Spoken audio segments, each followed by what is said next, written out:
So mga tol, magandang balita po para sa nag-aabang kay former WBC Featherweight World Champion Mark Magnifico Magsayo dahil nagparamdam na si Magsayo na malapit na siyang lumaban muli. Sa post po kasi niya sa kanyang FB habang nagtitraining siya, sinabi niya sa caption mga tol, malapit na. Nagtanong nga rin po yung isang fan mga tol kung kailan ang laban niya. Sagot ni Magsayo mga tol, malapit na daw.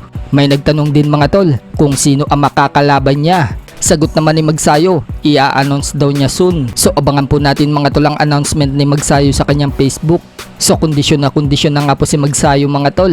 Makikita na natin muli na lalaban ng isa sa malakas na pambato natin. Samantala, puspusan na nga din po ang pag-iinsayo ng isa pa nating kababayan na si top 2 contender sa WBO Super Bantam na si Carl James Martin. Ngayong darating na December na nga po ang laban niya. Bagamat hindi pa tukoy kung sino ang makakalaban ni Martin, tuloy-tuloy din po ang kanyang pag-iinsayo. Sa katunayan mga tol, pinapatibay na ni Carl James Martin ang bodega niya. Binabagsakan ng mabigat na bola para hindi tablan kapag binanatan siya sa bodega ng kalaban.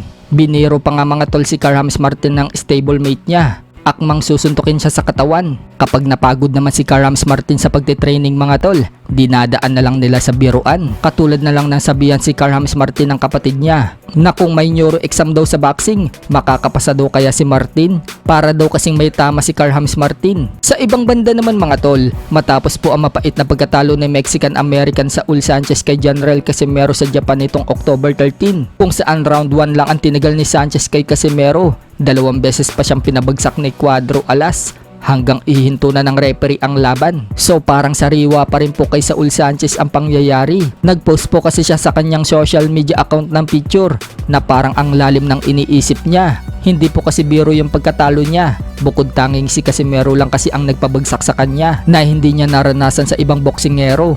Buti na lang mga tol, maganda yung asawa ni Sanchez. Kaya kahit papano, naiibsan yung lungkot na nadarama niya. Speaking of Casimero mga tol, dahil sa pagkapanalo niya kay Sanchez, pinasyalan niya yung mga naging sparring partner niya sa paghahanda niya kay Sanchez. Binalatuhan nga po ni Casimero ng pera yung mga boksingero ng legal na kamao. So ganyan nga po si Casimero kabait mga tol kapag nananalo siya sa laban.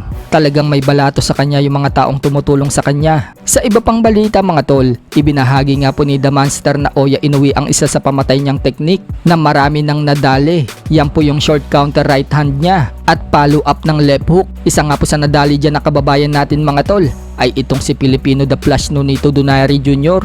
at maging si Jason Moloney nadali din ng short right hand. Habang yung follow up na left hook mga tol, natikman naman po yan ni Luis Neri. Ipinakita nga po yung video na yan mga tol sa channel ng Monsuta. Napakadelikado talaga yung suntok ni Inoue mga tol na short right hand. Kumbaga kasi mga tol, nakabantay lang yan. Once na bumato ka ng jab, bago dumapo yung follow up mong right hand, uunahan ka na ni Inoue. Mas mabilis niyang ibabato yung kanan niya. Kaya pag tumama talaga mga tol, napaka-solid.